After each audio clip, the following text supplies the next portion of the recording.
Welcome everyone to another Indie Dev Showcase here on the channel, highlighting the many developer-submitted games and demos we check out. If you'd like to submit a game for a future piece, please get in touch. We are starting off this episode with Ancient Gods. Now, the footage you're seeing is taken from the demo. It is currently out and out of early access as of right now, so what you see may not represent the current version of it. So, this one, as you can tell, we're going deck building roguelike, but with a very unusual twist. This is deck building gacha hero collector like. So for this one, you're going to be going on your various node-based exploration, fighting enemies as you can see right here. But as you complete quests and make progress, you will unlock gacha currency. There is no actual monetization in this game. Like, you cannot buy the currency outside the game from what I know. So you roll, you get better characters. Each character can use all the cards, but the cards themselves belong to different classes, and the characters themselves get different abilities, different passives, that kind of thing. So the deck building side of the game, I think it's alright. It is a little bit odd with the gacha mechanics, and if you don't like gacha systems, then this game is not going to work for you. From a deck building standpoint, it didn't really, at least from the demo we play, do anything like above and beyond for the genre. If you are sick and tired of deck builders, Ancient Gods is not going to bring you back to it. But if you do like a deck building roguelike and are looking for something a little bit more interesting, I would at least give this one a check. We now turn to Critadel, and this is another demo that we checked out, and this is an action roguelite, where we are climbing a mysterious tower, there are bad guys, and we are going to have to pew-pew our way through. So the game's general structure reminds me a bit of, I believe it was Neon Abyss. I may be confusing my neons there. This is side-scroller. You'll collect different guns as well as artifacts that will change the properties of your character and weapons. Your mission, of course, make it through each floor, kill the boss, move on to the next. The game features randomly generated rooms, or I'm sorry, the runs are procedurally generated, but the rooms are handmade. Now, the rogueliteness comes in that as you fight enemies and make progress, you'll gain persistent currency, which can unlock permanent bonuses, new characters, new weapons, that kind of thing. Now, I like the look of this game. It has kind of like a GBA aesthetic to it. But if you're hoping to see anything new for this particular slice of roguelite design, I don't know if Critadel does that. If you are a fan of action roguelites and looking for another one to check out, this could be a good one to play. But I'm curious to see how there's more to it in the main game compared to what we saw in this demo.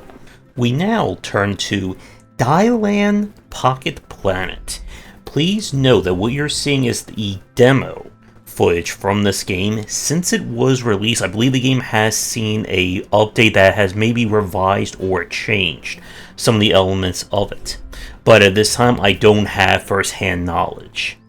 So, for our title this time, we have, well, Super Mario Odyssey meets Stardew Valley or Harvest Moon. You play as Arco here, who lives on a planet in the middle of the galaxy, just him by himself, and suddenly people start showing up, and they decide to help him out, give him quests, and it's up to you to build out your own little, I guess, corner of the galaxy. So this is crafting, 101. You'll start with harvesting resources, you'll then start farming, building little tools, better homes, that kind of thing. If you're hoping for Dark Souls level combat or some disturbing dark turn, this is not going to be the game for you. It's kept very much on the charming, casual side of things. You have to manage your stamina, of course, sleep, eat, that kind of stuff. All in all, from the demo that I played, I did find it a little bit on the monotonous side. Again, this is a game that is very much in that Harvest Moon gameplay loop. Have to grow your crops, you have to then harvest them, get more crops, rinse and repeat. It didn't seem like there was anything else beyond that, other than the fact that we are on a globe, on our own little miniature planet. And I was hoping to kind of see that come more into play. Maybe like a Planetary Annihilation meets Stardew. There's a very weird contradiction of games, to say the least. If you love your farming, crafting kind of games, I would say at least give this one a check and see if it holds your interest. But if this genre does not appeal to you in the slightest, then Deiland is not going to be the game for you. So with that said, we're going to take a quick break, and when we come back, we have 3 more games to look at for the showcase. And as always, if you're interested in my thoughts on design, then check out my game design books. For entry-level students, we have 20 essential games to study, and then the Game Design Deep Dive series that takes an extensive look at different genres, with free-to-play coming in 2022. We now turn to Monster Tribe. Again, this is the demo footage that we played from a previous festival and may not represent the current version of the game. What we have here, well, quite frankly, is if we combine Pokemon with Mega Man Battle Network. We are on a mysterious island where we will have to create various monsters in order to help us save the day. So the game itself is split between exploring the world, gathering resources, managing your various party members, and then of course the actual battles, where your characters will line up on a grid, and it will be up to you to attack the opposing enemies. Unlike Mega Man Battle Network, you're not moving characters around in real time. Instead, it is a turn-based system. Different attacks will have different ranges to them. It'll be up to you to manage who you bring into a fight, what their strengths, weaknesses, all that good Pokemon-esque kind of stuff. The resources that you gather will eventually allow you to create new monsters, which will then, as we all know, let you build your party out, get more units, and of course do more in the world itself. Now, from the demo that we played, there is certainly a lot going on in this game. This is definitely a very high concept style game. You can, according to the store page, eventually create mutations, mix and splice monsters together, and lead to more things that you can do within the space.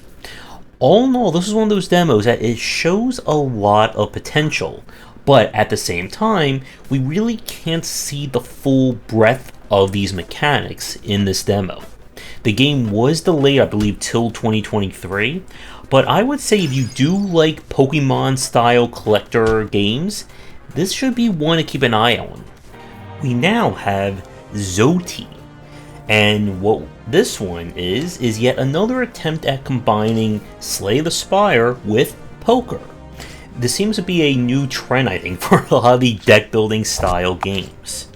But what this one has kind of, well, pun intended in spades, is kind of a larger focus on the roguelike side, with poker and the actual card playing a little bit more straightforward.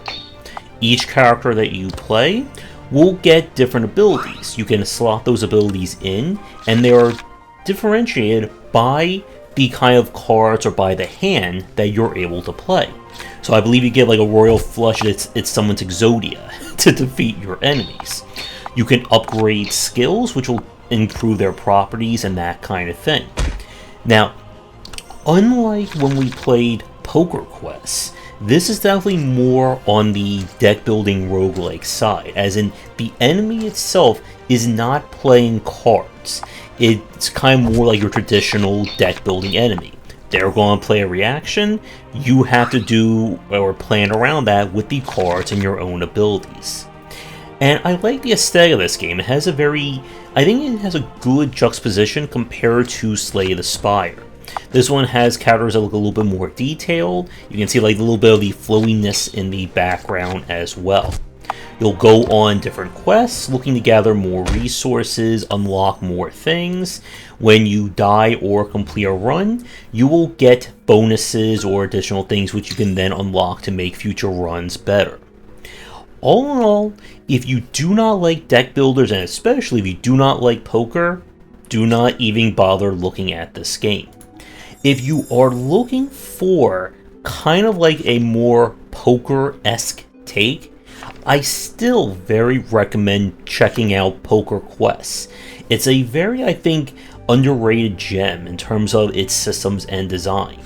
But if you are hoping for more on the roguelike side rather than on the poker side, then Zoeti may be right up your alley. For the final game of our showcase this week, we turn to something very different, and that is Printersim. This is, I guess, an adventure rage game, maybe? You play a man who is trying to print out his report for a big business meeting. Unfortunately, fate and the universe are conspiring against you, and you are going to have to get this report printed hell or high water, and could lead to ending the fabric of reality as we know it.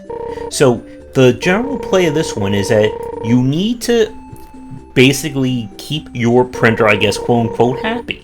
You have to get more ink. You may have to replace cartridges. You may have to replace the printing materials, buy a new printer, and all the while keeping your character calm. Unless you want to become very angry, which how your character's emotional state is will change dialogue options and things that you can do.